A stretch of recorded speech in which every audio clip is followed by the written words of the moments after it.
प्यारे बच्चों, आज हम बात करने वाले हैं हमारे नए टॉपिक के ऊपर जिसका नाम है एम्पियर सर्किटल लॉ। ठीक है। इस टॉपिक के अंदर हम लोग डिस्कस करने वाले हैं कि जो क्वेश्चन जो मेथड अगर हम लोग बायट सावर्ट लॉ से अडॉप्ट करके मतलब कि हम बायट सावर्ट लॉ को अडॉप्ट करके अगर किसी प्रॉब्लम को सॉल्व करते हैं तो वो एक लेंथी प्रोसेस के थ्रू जाकर सॉल्व होता था। एम्पियर सर्किटल लॉ उसका एक इजी फॉर्म है। सेम वे जैसा कि आप लोगों ने इलेक्ट्रोस्टैटिक में करा था कि हमारा गॉस लॉ था। गॉस लॉ हमारा एक अल्टरनेटिव फॉर्म था हमारा इलेक्ट्रोस्टैटिक का। आप लोगों ने पढ़ा था कि एक गॉस लॉ, वो गॉस लॉ हमारा क्या है, एक अल्टरनेटिव फॉर्म था किसका बेटा, कूलम्ब्स लॉ का। इन द सेम वे यहां पर हम लोग कह रहे हैं कि एम्पियर सर्किटल लॉ हमारा एक अल्टरनेटिव फॉर्म है बच्चों, इसका बायट सावर्ट लॉ का। ठीक है ना। अब एम्पियर सर्किटल लॉ के अंदर वो क्या कहता है, एम्पियर सर्किटल लॉ के अंदर क्या कहता है उसके ऊपर चर्चा करते हैं।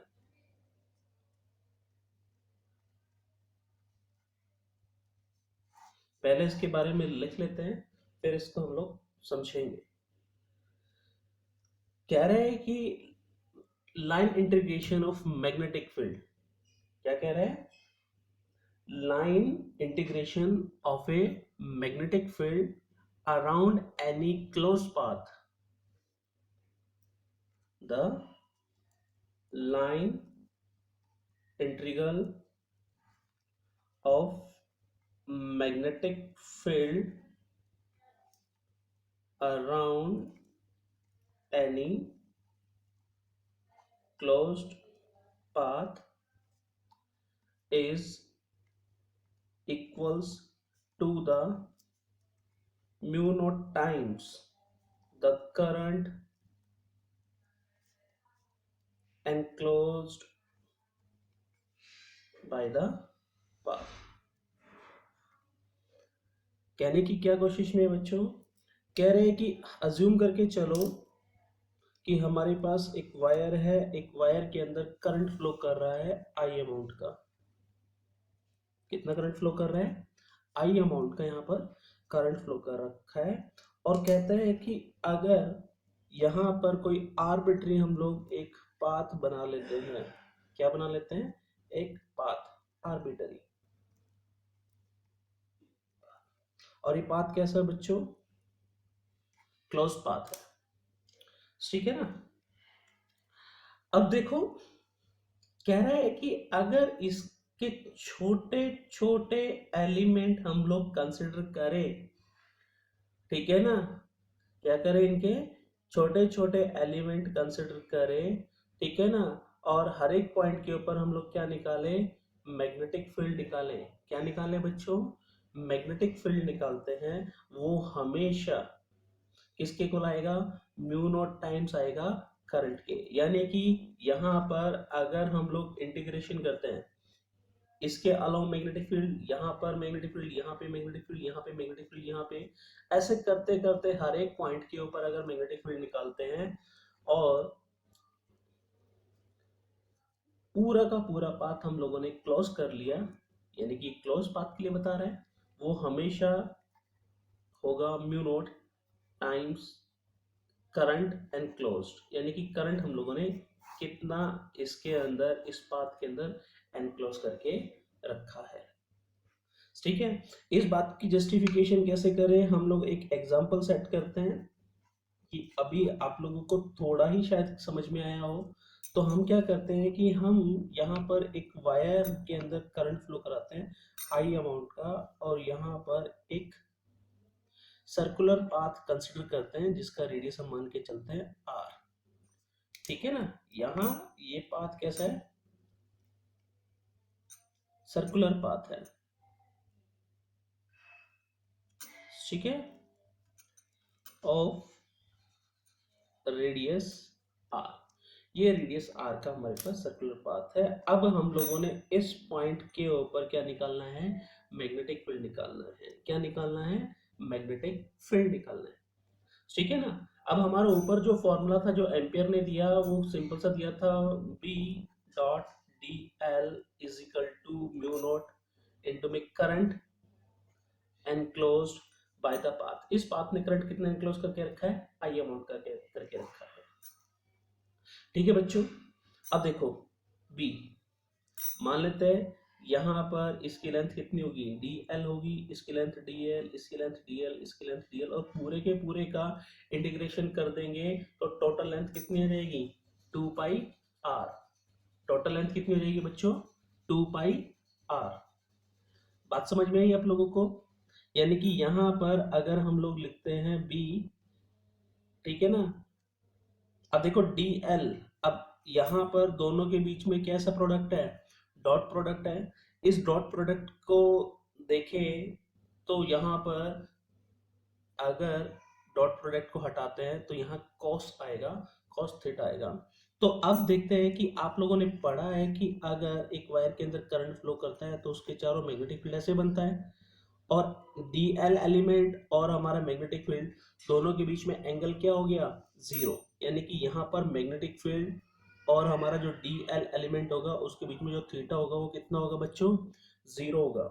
तो मैं यहाँ लिख रहा हूँ b d l cos zero, ठीक है। इंटीग्रेशन कर रहे हैं जीरो से लेकर 2 पाई, यानी कि ये पूरा का पूरा पाथ अगर क्लोज कर दे तो लेंथ कितनी होगी, 2 pi r mu naught i, ठीक है। बी, इंटीग्रेशन कर रहे हैं d l is equal to mu naught i B,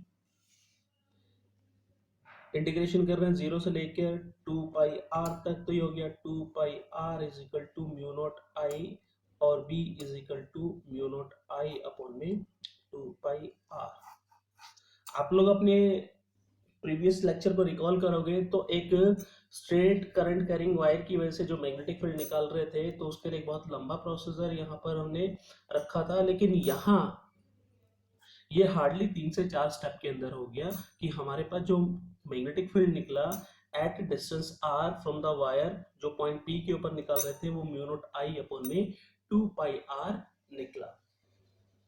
clear है बच्चों, बात समझ में आई। इस बात को हम लोग फिर से रिपीट कर लेते हैं।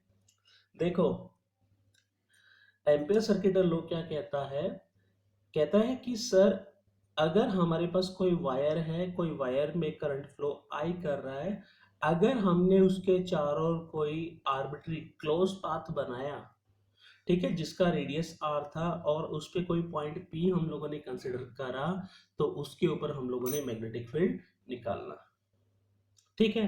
तो एम्पियर सर्किट लॉ ने क्या कहा था कि भाई अगर लाइन इंटीग्रल, कि इसके छोटे छोटे पाथ का हम लोग लाइन इंटीग्रेशन करते चले विद द मैग्नेटिक फील्ड, ठीक है, और वो इक्वल होगा हमारे mu naught times the current enclose by the path.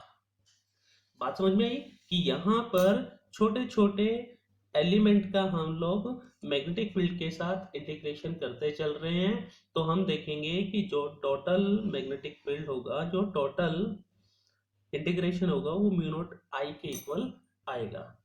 यहाँ पर जस्टिफाई करने के लिए हम लोगों ने एक वायर ली, वायर के अंदर current flow, current i flow कर रहा है और पॉइंट पी के मैग्नेटिक फील्ड निकाल रहे हैं।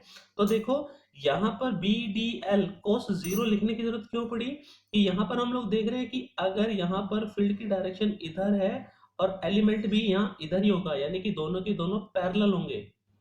एलिमेंट यानी कि इसको बोल रहे हैं current element and magnetic field always parallel, ठीक है। पैरेलल है तो थीटा वहां पर क्या होगा बच्चों, 0 डिग्री होगा। तो यहाँ 0 पुट करा, वो म्यू नॉट आई के इक्वल आ गया। अब यहाँ पर बी कांस्टेंट था, बाहर आ गया, म्यू सॉरी 0 से लेकर 2 पाई आर तक डीएल का इंटीग्रेशन कर रहे हैं, तो इंटीग्रेशन की वैल्यू कितनी आ जाएगी, 2 pi r is equal to mu naught I, और बी का वैल्यू हो गया म्यू नॉट आई अपॉन में 2 पाई आर।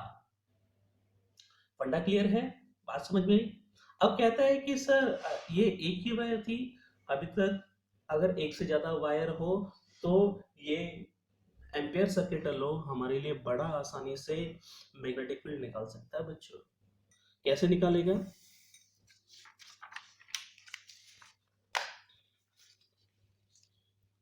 कह रहे हैं कि अगर दो वायर हो, केस स्टडी कर ले, 4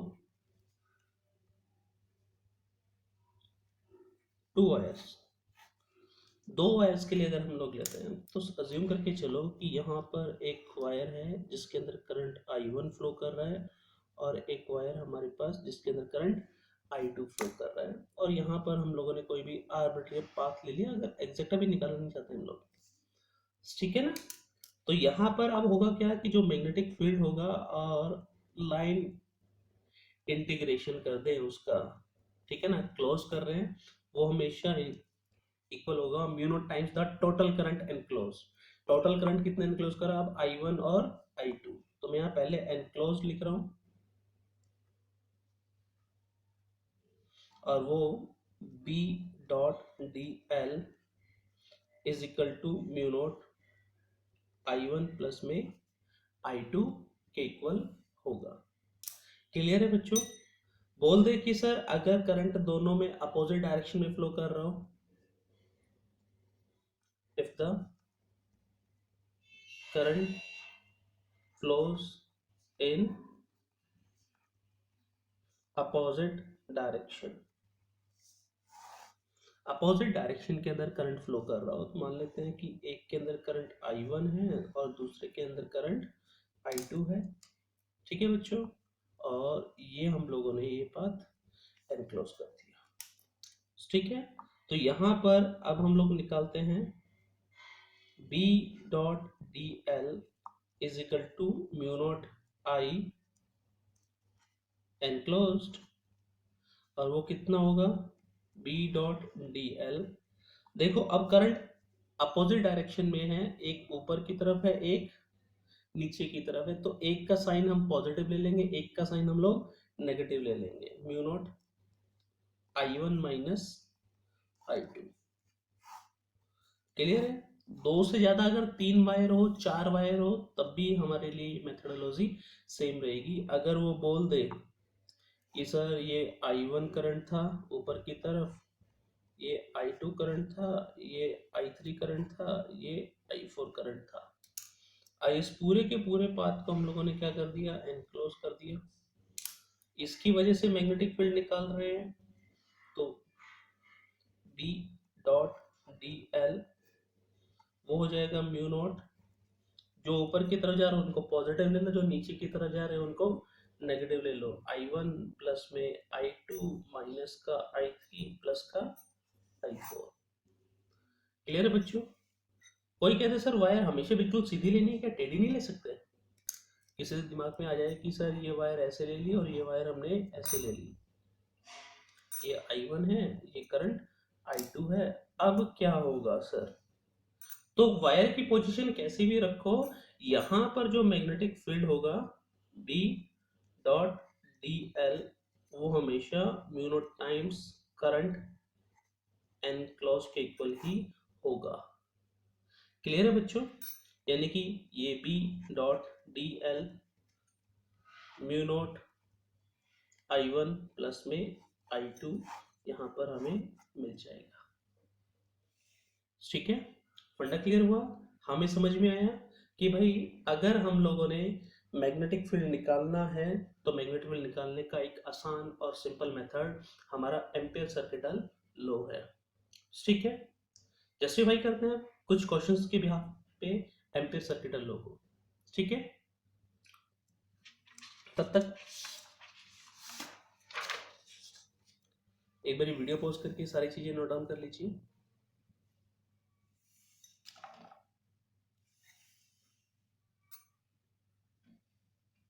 ठीक है,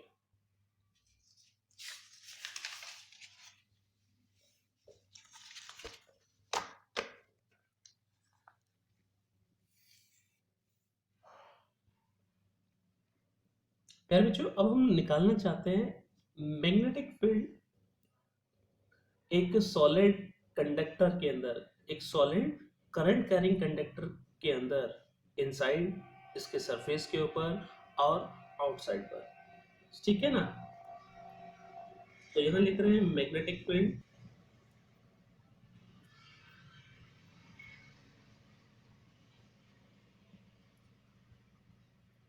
due to a solid current carrying conductor, ठीक है ना। हम लोग उसके सरफेस पे भी निकालेंगे, उसके अंदर भी निकालेंगे और उसके बाहर भी मैग्नेटिक फील्ड निकालेंगे, ठीक है बच्चों। उसके लिए हम लोग कंसिडर करके चलते हैं कि हमारे पास एक सॉलिड कंडक्टर है सिलेंड्रिकल शेप का और इनफाइनाइट लेंथ का है, लेकिन यहाँ पर हम लोग एक छोटी सी लेंथ का यहाँ डिस्क्रिप्शन देंगे। मैं डायग्राम बना रहा हूँ, आप ध्यान से देखिएगा।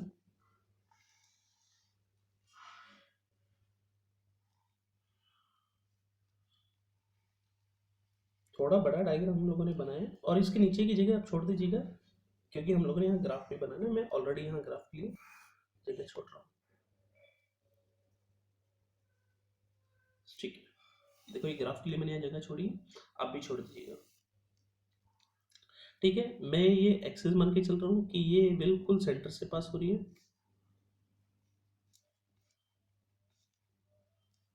क्लियर है। और मान के चलते हैं कि इसमें से जो करंट फ्लो कर रहा है वो आई कर रहा है, ठीक है। कंसिडर करके चलते हैं, कंसिडर ए सिलेंडर या cylindrical wire of radius r and infinite length, ठीक है ना। अज्यूम करके चल रहे हैं, assume the current flow current flows through it is I and uniformly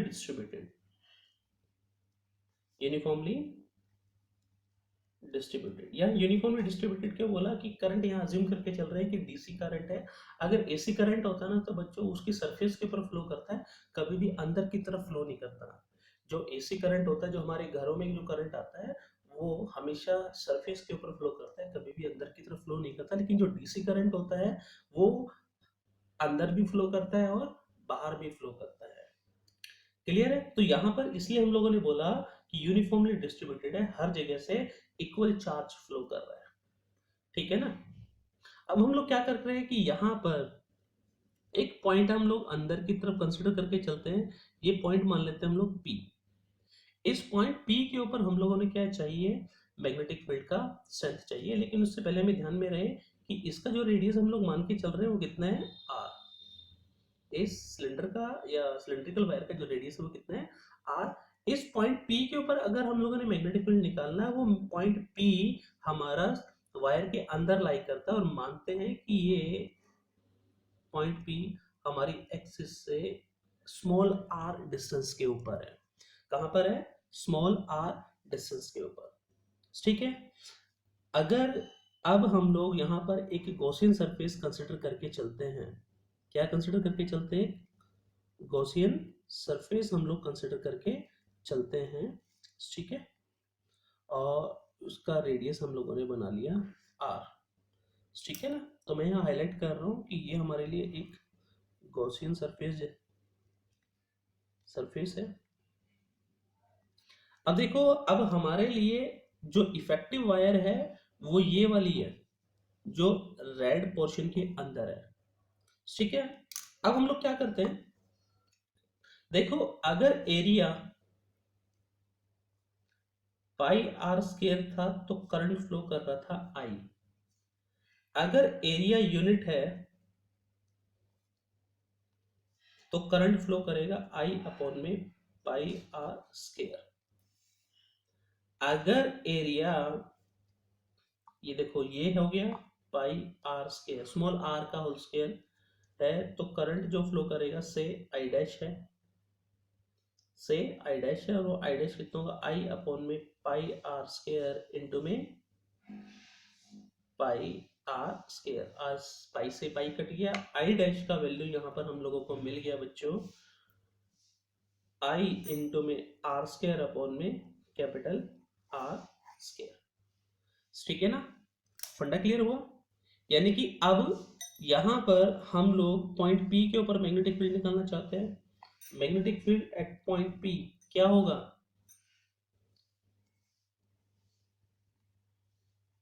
magnetic field at point P. ठीक है, अब मैग्नेटिक फील्ड निकालना चाहते हैं तो हम लोग यूज करेंगे एम्पियर सर्किटल लॉ को। Ampere circuital law. अब एम्पियर सर्किटल लॉ क्या कहता है बच्चों, कह रहे हैं कि b dot d l is equal to mu naught i enclosed. यही कहता है, आई जो हम लोगों ने एनक्लोज करके रखा है उसकी बात करता है। ठीक है, बी डी एल, या इसको हम लोग सीधा लिख दें बी। अब इसका जो क्लोज पाथ आएगा, इस पाथ का जो रेडियस होगा बच्चों, सॉरी सर्क्यूम्फेरेंस होगा, वो कितना होगा 2 पाई आर। तो मैं सीधा लिख रहा हूँ 2 pi r is equal to mu naught, enclose कितना करके रखा आई डैश, यानी कि बी इंटू में 2 pi r is equal to mu naught I r square upon में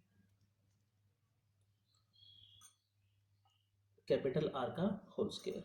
आर से एक आर कट गया यहाँ पर, यानी कि बी का जो वैल्यू हम लोगों को मिल रहा है म्यू नॉट आई अपॉन में 2 पाई आर स्केयर इनटू में आर हम लोगों को मिल रहा है।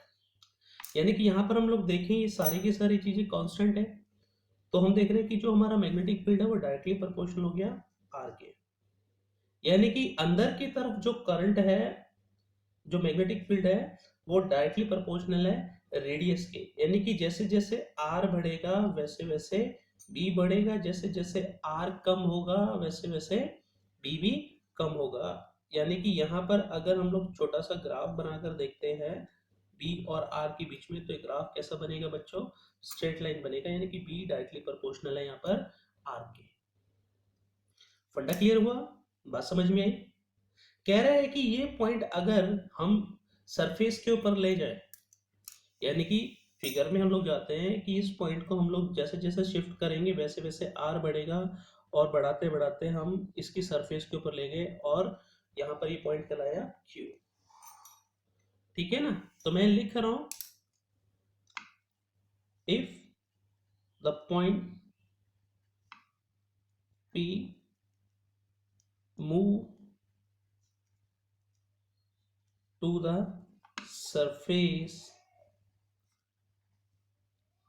of the conductor, say now it is point q है बच्चों। ठीक है ना, तो अब क्या होगा, आप देखो कि अब हमारे पास जो r थी वो r की इक्वल हो जाएगी, यानी कि जो हमारा r था, स्मॉल r था, वो r की इक्वल हो गया, हम बोल सकते हैं। तो उस केस में हमारे पास जो b सरफेस के ऊपर आएगा वो कितना होगा बच्चों, म्यू नॉट आई अपॉन में 2 पाई आर स्क्वायर तो था ही, अब आर की जगह पे क्या आ गया, आर आ गया। यानी कि हम लोग एक आर से एक आर को कट कर सकते हैं, यानी कि बी जो सरफेस के ऊपर आया, बी जो सरफेस पे हम लोगों को मिल रहा है वो कितना है, म्यू नॉट आई अपॉन में 2 पाई आर। यानी कि ये बिल्कुल सेम रिजल्ट है जैसा कि हम लोगों ने infinitely long straight carrying conductor के लिए हमने निकाला था। इनफाइनाइटली स्ट्रेट कंडक्टर, फंडा क्लियर हुआ। अगर आउटसाइड पर जाते हैं हम लोग, मान लीजिए अब फिगर में हम लोग कोई पॉइंट अगर आउटसाइड पे कंसिडर करते हैं, ठीक है ना, और ये डिस्टेंस मान लेते हैं अब आर है, ठीक है ना, ये पॉइंट मान लो एस हो गया और ये पॉइंट आउटसाइड द कंडक्टर है, तो फिर क्या होगा बच्चों, यानी कि बी आउटसाइड, बी आउटसाइड का हमने रिलेशन पता है, म्यू नॉट आई अपॉन में 2 पाई आर होता है। हम लोग ऐसा पहले भी निकाल चुके हैं एक स्ट्रेट करंट कैरिंग कंडक्टर की वजह से। ठीक है, अगर यहाँ पर भी हम लोग निकालना चाहते हैं तो यहाँ पर भी हम लोग क्या करेंगे, एक गॉसियन सरफेस कंसिडर करते हैं, और गॉसियन सरफेस का जो रेडियस है यहाँ पर कैपिटल सॉरी स्मॉल आर होगा। ठीक है ना, क्या होगा हमारे पास, स्मॉल आर होगा। मैं यहाँ पर मेंशन करके बताता हूँ आप लोगों को, फिगर को ध्यान से देखते रहना कि for magnetic field outside the conductor, outside the conductor अगर हम लोग निकालना चाहते हैं तो देखो line integration B dot d l is equal to mu naught into में करंट एनक्लोज्ड। अब B इंटू में dl का इंटीग्रेशन करेंगे तो ये 2 पाई r की इक्वल आ जाएगा म्यू नॉट। अब करंट यहाँ पर टोटल कितना एनक्लोज करके रखा, जो इस पूरे के पूरे सॉलिड कंडक्टर के अंदर करंट फ्लो कर रहा था, वो करंट कितना था बच्चों, I था। वो करंट कितना था, I, यानी कि B कितना आ गया, म्यू नॉट I अपॉन में 2 पाई r के इक्वल आ गया।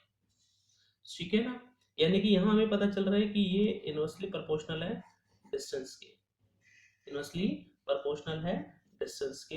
यानी कि अगर हम कहें कि डिस्टेंस फ्रॉम एक्सिस ज्यादा है तो b हमारे पास कम होगा, डिस्टेंस फ्रॉम एक्सिस अगर कम है तो b यहाँ पर ज्यादा होगा। यानी कि अगर इनके ऊपर ग्राफ देखें तो इनवर्स ग्राफ बनना चाहिए। इनवर्स ग्राफ बनेगा बच्चों तो ग्राफ इधर r होगा, इधर हमारे पास b होगा, और ग्राफ कुछ ऐसा बनकर आएगा।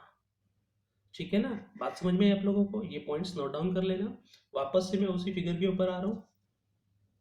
ठीक है, वीडियो को पॉज करके एक बार नोट डाउन कर लेना। तो यहाँ मैंने मेंशन करा था कि b आउटसाइड जो आ रहा है वो म्यू नॉट आई अपॉन में 2 पाई आर। अभी हम लोगों ने इस चीज का वेरिफिकेशन या प्रूफ भी करके देखा, और हम लोगों ने देखा कि यहाँ पर जो ग्राफ बना वो बिल्कुल इनवर्सली प्रोपोर्शनल बना।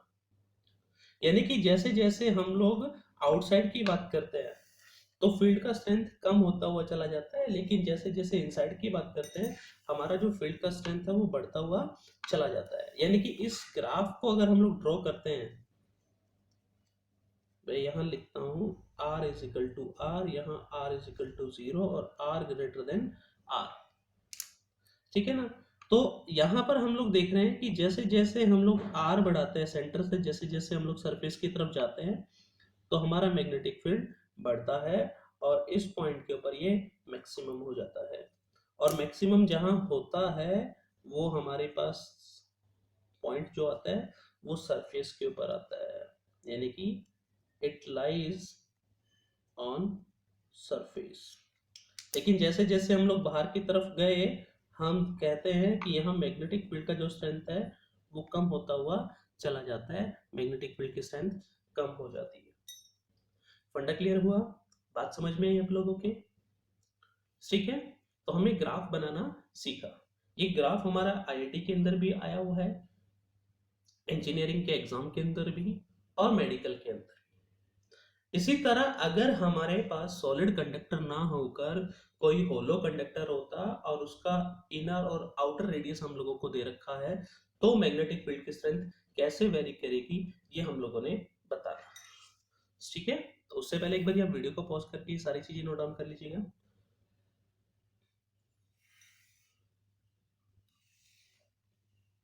ठीक है, आगे बढ़ते हैं।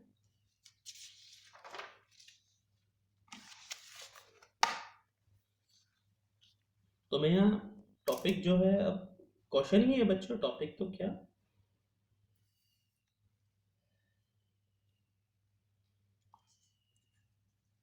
For hollow conductor. ठीक है, having inner radius a and outer radius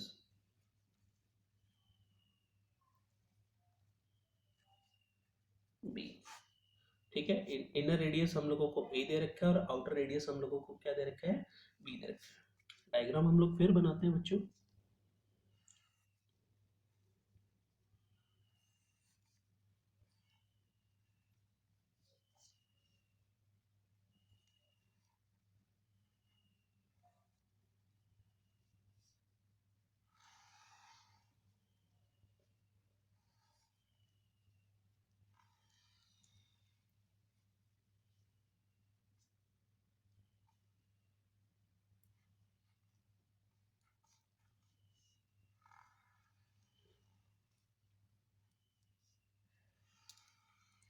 तो हम लोगों ने अपना डायग्राम कंप्लीट कर लिया, ठीक है, और ये हमारा एक्सेस हो गया।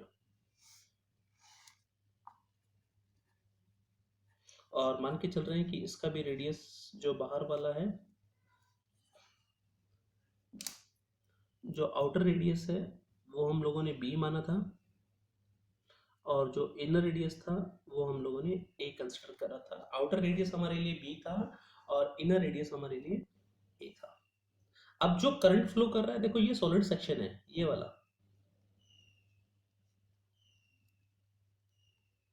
करंट यहां से फ्लो करेगा बच्चों, करंट यहां से जाएगा,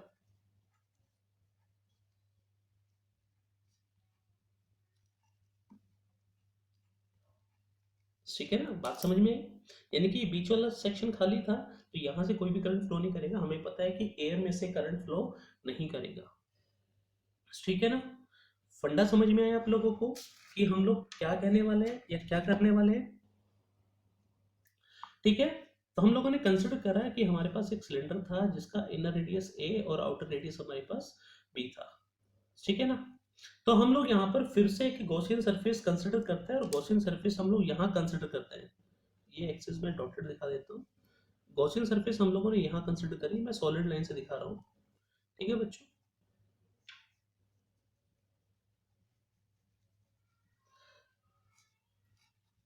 जिसका रेडियस हमारे पास क्या है, आर है, ठीक है ना। और ये मान लेते हैं सेंटर से इसका डिस्टेंस कितना है, आर। तो हम कंसिडर करके चल रहे हैं, कंसिडर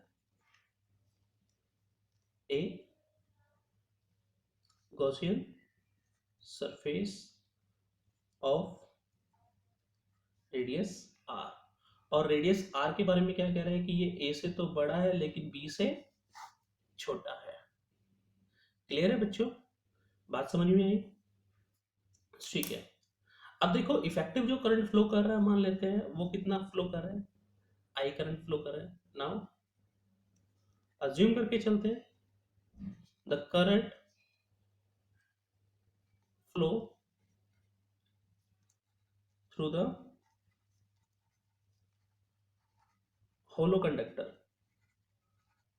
वो कितना है बच्चों, आई है। कितना है, आई। क्लियर है, करंट कितना फ्लो कर रहा है, आई कर रहा है। यानी कि अब हम देखें जो करंट आई फ्लो कर रहा है वो इस सेक्शन में से कर रहा है।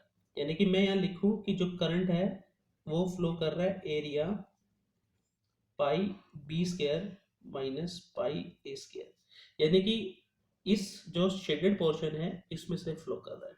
तो पाई बी स्क्वायर यानी कि टोटल, उसमें से ये वाला सब्ट्रैक्ट कर दिया तो ये वाला बच गया जो शेडेड वाला था, उसमें से करंट कितना फ्लो कर रहा है, आई। यूनिट एरिया में से करंट फ्लो करेगा आई अपॉन में pi b square minus pi a square, area pi r square minus pi a square. देखो अब ये जो इफेक्टिव जो एरिया है जो आप लोगों को मिलेगा, ये वाला मैं हल्का हल्का शेडेड कर रहा हूं, ये इफेक्टिव एरिया जो हमें मिलेगा वो पाई आर स्क्वायर में से ए वाला हम लोग घटा देंगे, तो हम लोग लिख रहे हैं pi r square minus pi a square की वजह से जो करंट फ्लो करेगा वो कितना होगा, आई अपॉन में पाई कॉमन ले लेते हैं, b square minus a square into में पाई कॉमन ले लिया, r square minus a square, pi से पाई कट गया। और मान के चलते हैं कि ये करंट कितना हो गया बच्चों, आई डैश हो गया, और आई डैश की वैल्यू हम लोगों को मिल गई r square minus a square upon में बी स्क्वायर माइनस का ए स्क्वायर। क्लियर है? ठीक है, बात समझ में आई? अब इस आई डैश की बात करते हैं। आई डैश के दो पहलू है, यानी कि दो फेस है। अगर कहता है कि इफ आर हमारा ए पर आ जाए, यानी कि इनर सरफेस के ऊपर आ जाए, कहां पर आ जाए? इनर सरफेस के ऊपर आ जाता है, तो हम लोग देखते हैं कि जो आई डैश है वो कितना हो जाएगा? आई, देखो आर की वैल्यू क्या जाएगी? ए square minus a square upon में b square minus a square, यानी कि ये आई डैश क्या हो गया बच्चों? जीरो हो गया। यानी कि अगर इनर सरफेस की बात करते हैं या अंदर इस होलो सेक्शन की बात करते हैं, तो यहाँ जो करंट होगा वो जीरो होगा। अगर करंट जीरो होगा तो मैग्नेटिक फील्ड भी क्या होगा? जीरो होगा। ठीक है ना? बात समझ में आई? अगर ये आर हमारा बी के इक्वल हो जाए, आर हमारा बी के इक्वल हो जाए, यानी कि ये कहाँ पहुंच जाएगा? आउटर सरफेस पर पहुंच जाएगा। तो यहां पर जो आई डैश का वैल्यू है, देखो बच्चों क्या होगा? अब आर की जगह पे क्या हो गया? B square minus a square upon में b square minus a square, यानी कि कट करने के बाद पता चला कि आई डैश हमारा आई के ही इक्वल हो गया। यानी कि करंट मैक्सिमम होगा तो फील्ड भी हमारा सरफेस के ऊपर मैक्सिमम होगा। फंडा समझ में आया आप लोगों को कि हम लोग यहाँ क्या कह रहे हैं? कि यहाँ पर हमारा मैग्नेटिक फील्ड जो होलो सेक्शन के अंदर की बात कर रहे हैं, अगर यहाँ पर हम लोग कोई गॉसियन सरफेस कंसिडर करके चलते हैं बच्चों, यहाँ हम लोग अगर कोई गॉसियन सरफेस कंसिडर करके चलते हैं, ठीक है ना, Gaussian surface inside the hollow section, clear है? इस होलो सेक्शन के अंदर अगर हमने कोई गॉसियन सरफेस कंसिडर करी, तो इसने जो करंट एनक्लोज करा वो कितना था? जीरो था। करंट जीरो, तो बी भी यहाँ पर क्या? जीरो। क्लियर है? यानी कि बी इनसाइड यहाँ पर क्या हो गया? होलो सेक्शन के अंदर जीरो हो गया। ठीक है ना? यानी कि हम लोग जीरो से लेकर जीरो से लेकर अगर आर ए तक जाते हैं, यहां तक हमें फील्ड का स्ट्रेंथ क्या मिलता है बच्चों? जीरो मिलता है। लेकिन अगर हम लोग बात करें कि आर का वैल्यू ग्रेटर देन ए है और लेस देन बी है, केस की बात करते हैं, तो उस केस में हमारे पास बी डॉट डी एल, उसका close integration mu naught I enclosed, ये होगा। बी रेडियस कितना हो जाएगा? 2 pi r is equal to mu naught I enclose, कितना है बच्चों? आई डैश है। बी इज इक्वल टू हमारे पास हो गया म्यू नॉट अपॉन में 2 pi are, sorry small r. I dash की वैल्यू हम लोगों ने निकाली थी i r square minus a square upon में बी स्केयर माइनस का ए स्केयर। यानी कि जैसे जैसे आर की वैल्यू बढ़ती जाएगी वैसे वैसे हमारी मैग्नेटिक फील्ड की स्ट्रेंथ भी बढ़ती हुई चली जाएगी। जब इसके लिए फिगर हम लोग बनाते हैं बच्चों, अभी ग्राफ बनाते हैं, ठीक है ना, तो वो ग्राफ हमारा इंक्रीजिंग होगा। ग्राफ हमारा इंक्रीजिंग होगा, लेकिन बिल्कुल स्ट्रेट लाइन नहीं आएगा, वो थोड़ा स्लेंटेड होगा। ठीक है ना? अब अगर हम लोग बात कर ले आउटसाइड की, अगर हम लोग किसी पॉइंट पर बात करें, ये पॉइंट हमारा आउटसाइड पर लाई कर गया, तो आउटसाइड पे लाई कर गया, तो यहाँ जो मैग्नेटिक फील्ड आएगा आउटसाइड, वो कितना हो गया? म्यू नॉट आई अपॉन में 2 पाई आर के इक्वल होगा। मैं लिख रहा हूँ बी आउटसाइड, फिर से म्यू नॉट आई अपॉन में 2 पाई आर के इक्वल होगा। फंडा क्लियर हुआ बच्चों? बात समझ में आई? ठीक है ना? फॉर बी आउटसाइड की बात कर रहा हूं,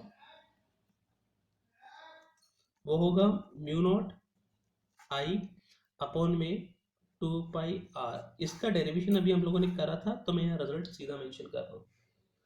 अगर अब हम लोग ग्राफ बनाए बच्चों, क्या बनाते हैं?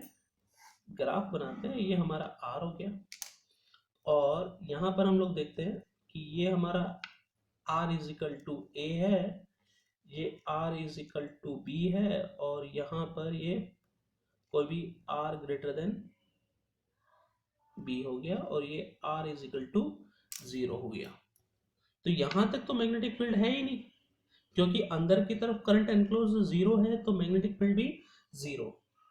लेकिन जैसे जैसे ए से बी की तरफ जाता है तो जीरो से शुरू होगा ग्राफ और बी तक जाते जाते कम हो जाएगा, मैक्सिमम हो जाएगा, यानी कि ये बी मैक्सिमम होगा। फिर हम लोग कहां पहुंच गए, एट सरफेस के ऊपर पहुंच गए, एट द सरफेस के ऊपर पहुंच गए, किसके, कंडक्टर की। लेकिन अगर इस सरफेस से जैसे जैसे बाहर जाते हैं हमारा ग्राफ फिर धीरे धीरे डिक्रीज करना शुरू कर देता है, यहाँ पर फिर से इनवर्स प्रपोर्शन में हमारा रिलेशन आना शुरू हो जाएगा। क्लियर है? ये जो ग्राफ हम लोगों ने यहाँ ड्रॉ करा ना, ये IIT 2012 एडवांस का क्वेश्चन है। ठीक है बच्चों, बात समझ में है कि एक ग्राफ कितना इंपॉर्टेंस रखता है और किस टॉपिक के ऊपर पूछा। एक सिंपल सा टॉपिक है एम्पीयर सर्किट लॉ, और उस एम्पीयर सर्किट लॉ के ऊपर बेस क्वेश्चन का ग्राफ हम लोगों से पूछा गया। फंडा क्लियर हुआ? बात समझ में आई आप लोगों को? ठीक है, आगे बढ़ते हैं। कह रहे हैं कि ये होलो कंडक्टर था, होलो कंडक्टर की थिकनेस हम लोग बिल्कुल जीरो कर देते हैं। होलो कंडक्टर की थिकनेस क्या कर देते हैं बच्चों, बिल्कुल जीरो कर देते हैं। ठीक है, लेकिन उससे पहले एक बार आप ये सारा का सारा जरूर नोट डाउन कर लीजिएगा।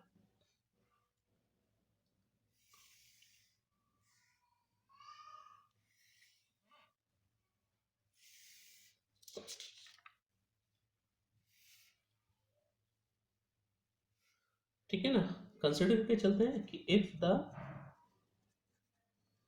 thickness if the thickness of the hollow conductor becomes zero, यानी कि पूरी की पूरी थिकनेस को हम लोगों ने क्या कर दिया, जीरो कर दिया। अब सिंपली हमारे पास एक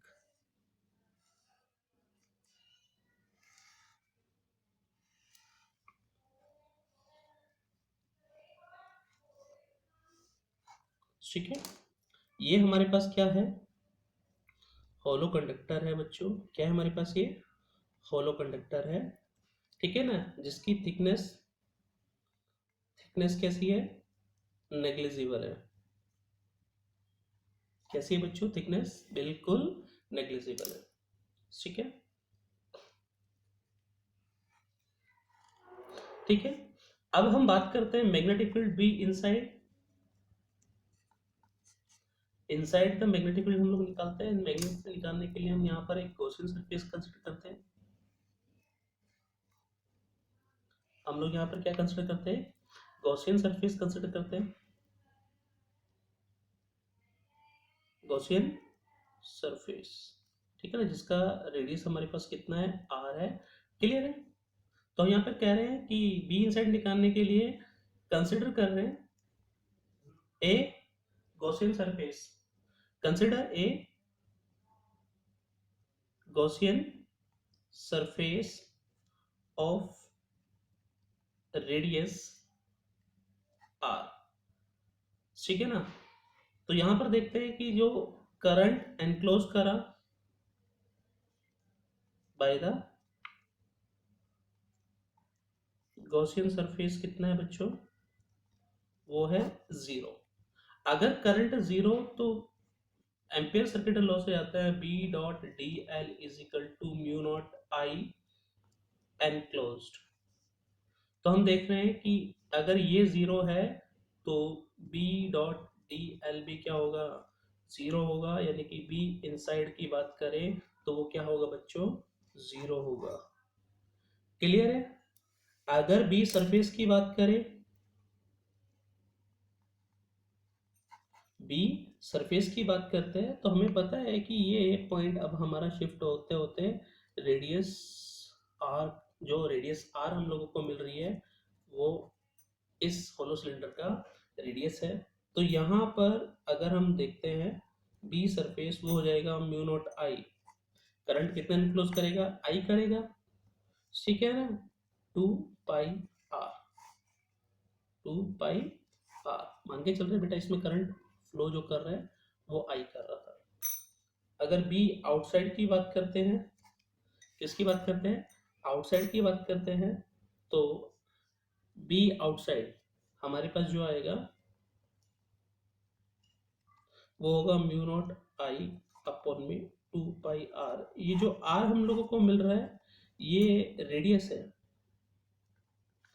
आर ग्रेटर देन आर किसका, गॉसियन सरफेस का।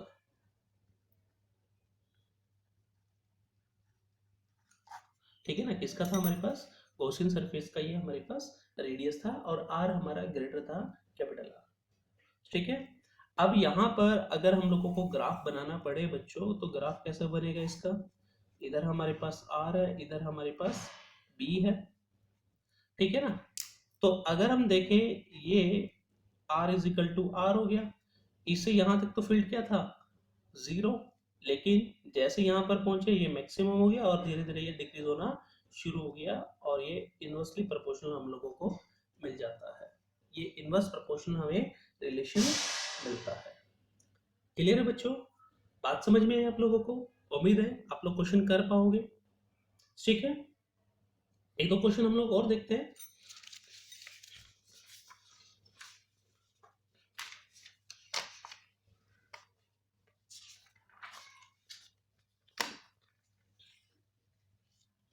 कह रहे हैं कि हमारे पास एक स्ट्रेट थिक है, थिक मतलब कि सॉलिड लॉन्ग वायर है, यूनिफॉर्म क्रॉस सेक्शन एरिया जिसका या रेडियस ए हम लोगों को दे के रखा है और उसमें से करंट हम लोगों ने फ्लो कराया कितना, आई।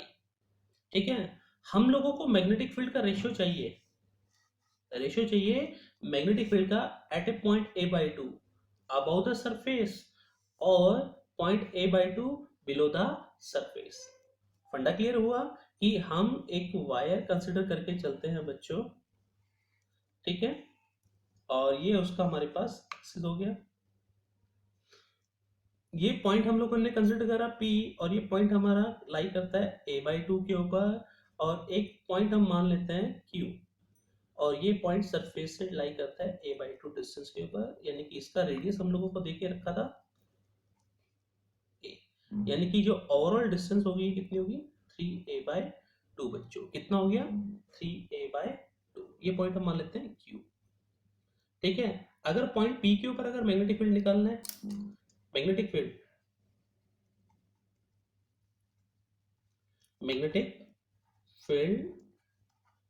एट पॉइंट P तो वो कितना आएगा, देखो BP हम लोगों ने निकाला था म्यू नॉट आई अपॉन में 2 पाई r² इंटू में r।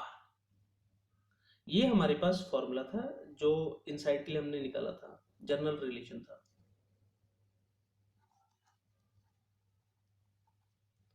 BP mu naught current flow कितना करा था I 2 pi a² A R कितना हो गया बच्चों, a हो गया। ठीक है ना, और r का वैल्यू कितना है बच्चों a बाय टू। क्लियर है, फंडा क्लियर हुआ, बात समझ में आई। एक a से एक a कट गया, यानी कि जो पॉइंट P पर मैग्नेटिक फील्ड आया वो कितना हो गया म्यू नॉट I अपॉन में 4 पाई a हो गया बच्चों। ठीक है ना, इसी तरह अगर हम लोगों को मैग्नेटिक फील्ड निकालना है पॉइंट Q के ऊपर तो BQ, उसका सीधा formula mu naught I upon में 2 पाई r। क्लियर है, सेंटर से डिस्टेंस कितना होगा mu naught I 2 pi into में 3a बाय टू, 2 से बच्चों 2 कट गया, यहाँ पर आ गया म्यू नॉट I अपॉन में 3 पाई a। क्लियर है, अब हम लोगों को आउटसाइड बाय इनसाइड का रेशियो पूछा, यानी कि BQ by BP, BQ by BP। BQ की वैल्यू कितनी है म्यू नॉट I अपॉन में 3 पाई a है बच्चों और BP की value mu naught I upon में 4 पाई a है। म्यू नॉट I से mu naught I cancel, pi a से पाई a कैंसिल, तो ये आ जाएगा बच्चों सॉल्व करने के बाद BQ बाय BP और ये 4/3। अगर ऑप्शन में देखेंगे तो हमारा जो ऑप्शन है वो हमारा डी करेक्ट होगा, ऑप्शन हमारा डी करेक्ट होगा। ठीक है ना, एक बार वीडियो को पॉज करके ये सारी चीजें नोट डाउन कर लेना। ठीक है, आगे बढ़ते हैं नेक्स्ट क्वेश्चन की तरफ। ठीक है, ये भी IIT 2012 के अंदर आया हुआ क्वेश्चन है, बहुत प्यारा क्वेश्चन है भाई, थोड़ा सा देखो इसको। कह रहे हैं कि एक सिलिंड्रिकल कैविटी है ऑफ डायमीटर ए। ठीक है, एक सिलेंडर की कैविटी है जिसका डायमीटर हम लोगों को दे रखा है ए। ठीक है बच्चों, किसके अंदर, inside the cylinder of diameter 2 है, एक पूरा बड़ा डायमीटर है, उसके अंदर एक छोटा डायमीटर की कैविटी हम लोगों ने कट करके रखी है। ठीक है ना, वायर की जो लेंथ है, सिलेंडर की जो लेंथ है, वो पूरा का पूरा इनफाइनाइट है। ठीक है, इसमें से जो करंट फ्लो कर रहा है वो करंट डेंसिटी के रूप में दे रखा है, वो कितना है बच्चों, जे। ठीक है ना, अब कह रहा है कि if the magnitude of the magnetic field at point P is given by n by 12 mu naught aj, then the value of n is, n का वैल्यू हम लोगों ने यहाँ पर फाइंड आउट करना है, n का वैल्यू हम लोगों ने फाइंड आउट करना है। देखो इस क्वेश्चन को करने का तरीका क्या है कि ये पूरा का पूरा हम लोग क्या ले लें, डायमीटर 2a का ले लें रेडियस, और इसकी वजह से पॉइंट P के ऊपर क्या निकाल लें, मैग्नेटिक फील्ड। फिर हम लोग क्या करें कि एक छोटा डायमीटर वाला ले लें जिसका रेडियस a था, और उसकी वजह से पॉइंट P पे क्या निकाल लें, मैग्नेटिक फील्ड। लेकिन एक्चुअल में ये तो है ही नहीं यहाँ पर, तो इसका क्या कर देंगे, सब्ट्रैक्शन कर देंगे। यानी कि ये फुल का था और ये कैविटी का था, ये फुल का था और ये कैविटी का था, तो B full minus B cavity का अगर हम लोग दे दें तो हमारे पास जो रिजल्ट आएगा वो हम लोगों को मिल जाएगा।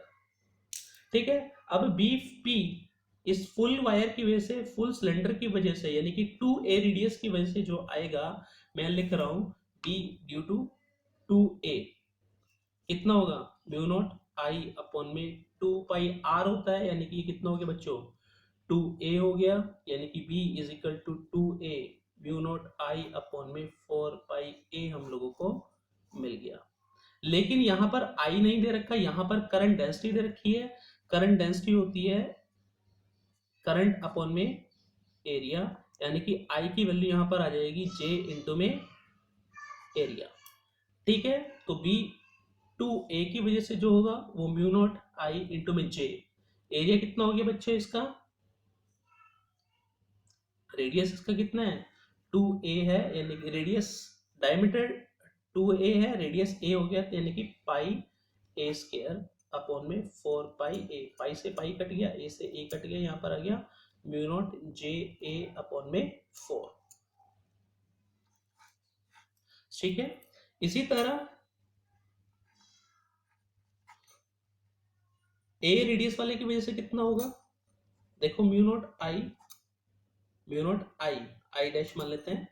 ठीक है, और ये डिस्टेंस देखो, ये वाला डिस्टेंस फिगर से देखते हैं, इसके सेंटर से चलना शुरू करेंगे तो ये कितना हो गया a/2, और ये कितना हो गया a, यानी कि ये जो ओवरऑल डिस्टेंस हो गया बच्चे 3a/2 हो गया, यानी कि यहाँ पर लिखेंगे 2 पाई इंटू में 3a/2, 2 से 2 कट गया बच्चों, यानी कि बी ए की वजह से जो आएगा mu naught I dash upon में 3 पाई a। अब बी ए कितना होगा, म्यू नॉट अपॉन में 3 पाई a, आई डैश की वैल्यू कितनी होगी, देखो करंट डेंसिटी इंटू में एरिया, एरिया कितना होगा इसका, रेडियस कितना a/2, यानी कि 4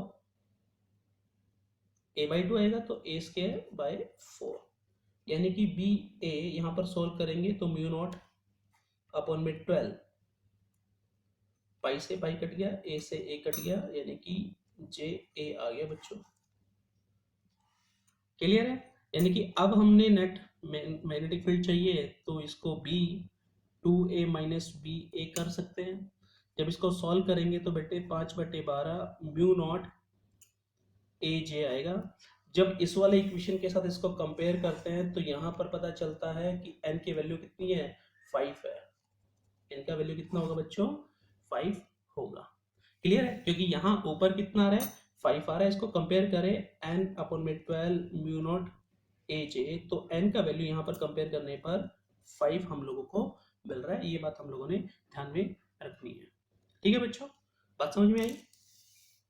एक बार वीडियो को पॉज करके सारी चीजें नोट डाउन कर लेना भाई।